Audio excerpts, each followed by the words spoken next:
नमस्कार, मी सुभाष कोकळे. आपण पाहताय TV6 मराठी न्यूज. पाहूया आजच्या ठळक घडामोडी. बातमी जत तालुक्यातून एक महत्त्वाची बातमी. शासकीय आदेशाला वाटाण्याच्या अक्षता. उमदीसाठी तहसीलदारांचे ते 2 दिवस मिळेना. 10 वर्षापासून जनतेचा संघर्ष सुरू.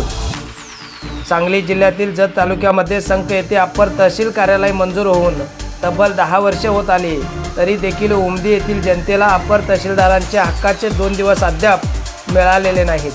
महाराष्ट्र शासनाचे उपसचिव किपा वडते यांनी 20 फेब्रुवारी 2018 रोजी पुणे विभागाच्या विभागीय आयुक्तांना पत्र देऊन संख अप्पर तहसीलदारांनी आठवड्यातून 2 दिवस उमदी येथील मंडळ कार्यालयात हजर राहून कामकाज हाताळावे असे स्पष्ट निर्देश दिले होते.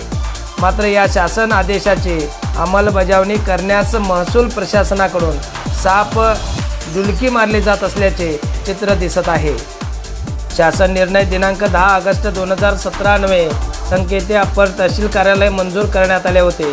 त्यानंतर उमदी आणि परिसरातील नागरिकांच्या सोयीसाठी आठवड्यातील 2 दिवस अप्पर तहसीलदारांचे कामकाज उमदी येथे व्हावे अशी आग्रही मागणी करण्यात आली होती. या 2 दिवसाच्या हक्कासाठी उमदी येथील सर्व पक्षीय नेते मंडळीच्या सहकार्याने तालुका पाणी संघर्ष समितीच्या वतीने तीव्र आंदोलने छेडण्यात आली होती. प्रशासनाच्या दिरंगाईमुळे हा लढा केवळ रस्त्यावरील आंदोलनापुरता मर्यादित न राहता थेट उच्च न्यायालयापर्यंत म्हणजे हायकोर्टापर्यंत पोहोचला होता.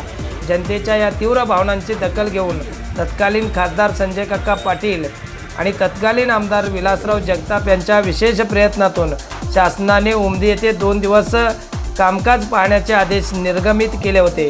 मात्र इतक्या वरिष्ठ पातळीवरून आदेश होऊनही स्थानिक प्रशासनाने या आदेशाला केराची टोपली दाखवल्याचे सध्या दिसत आहे.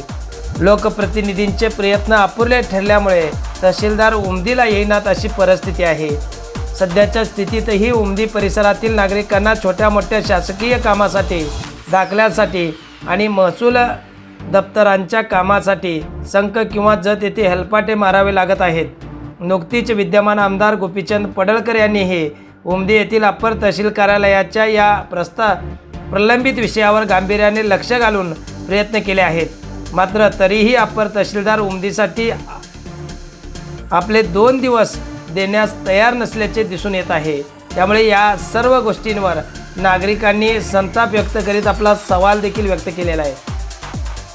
जर शासन अधिकृत पत्र काढून आठवड्यातून 2 दिवस उमदी येथे कामकाज करण्याचे आदेश देते, तर मग शासकीय अधिकारी या आदेशाचे उल्लंघन कोणाच्या पाठबळावर करत आहेत?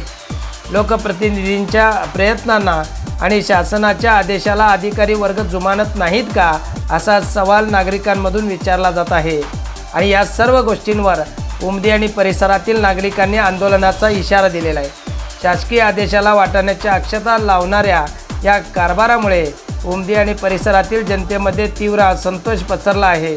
प्रशासनाने जर तात्काळ या आदेशाची अंमलबजावणी केली नाही आणि अप्पर तहसीलदारांचे ते 2 दिवसाचे कामकाज उमदी येथे सुरू झाले नाही, तर आगामी काळात सर्व पक्षीय नेते आणि पाणी संघर्ष समितीच्या वतीने पुन्हा एकदा उग्र आंदोलन छेडण्यात येईल असा इशारा स्थानिक नागरिकांमधून दिला जात आहे.